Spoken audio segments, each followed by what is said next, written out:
terjadinya spermatogenesis dan oogenesis. Spermatogenesis dan oogenesis merupakan dua proses yang berbeda. Satu terjadi pada pria dan yang lainnya terjadi pada wanita. Spermatogenesis, sperma terdiri dari 3 bagian, yaitu kepala yang berbentuk oval, badan, dan ekor yang panjang. Kepala berisi materi genetik atau gen, sedangkan ekor digunakan untuk bergerak. Panjang sperma dari kepala hingga ekor rata-rata adalah 0,05 mm. Spermatogenesis dimulai di dalam testis, di dalam sistem tabung kecil yang bernama tubulus seminiferus.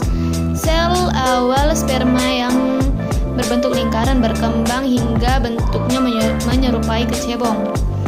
Setelah itu, sperma pindah ke epididymis, organ berupa tabung panjang yang menyimpan sperma dan menyempurnakan perkembangannya. Dari tubulus seminiferus ke epididymis membutuhkan waktu sekitar 4-6 hari.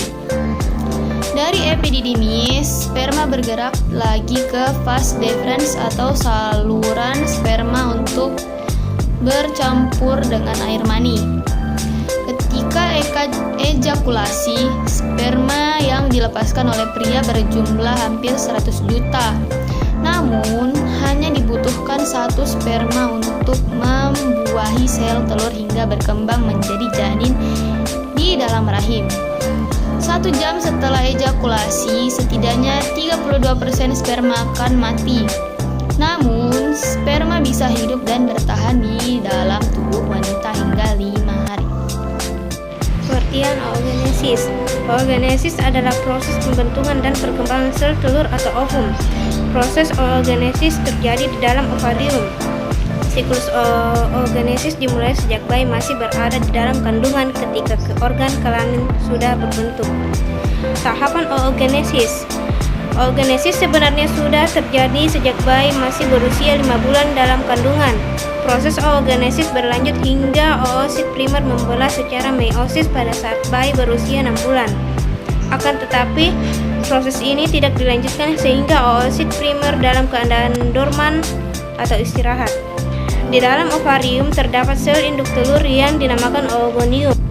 Oogonium merupakan sel induk dari sel telur yang terdapat pada sel folikel yang ada dalam ovarium. Faktor yang mempengaruhi oogenesis. Proses oogenesis seorang wanita akan dipengaruhi hormon-hormon yang ada dalam tubuh, khususnya hormon reproduksi.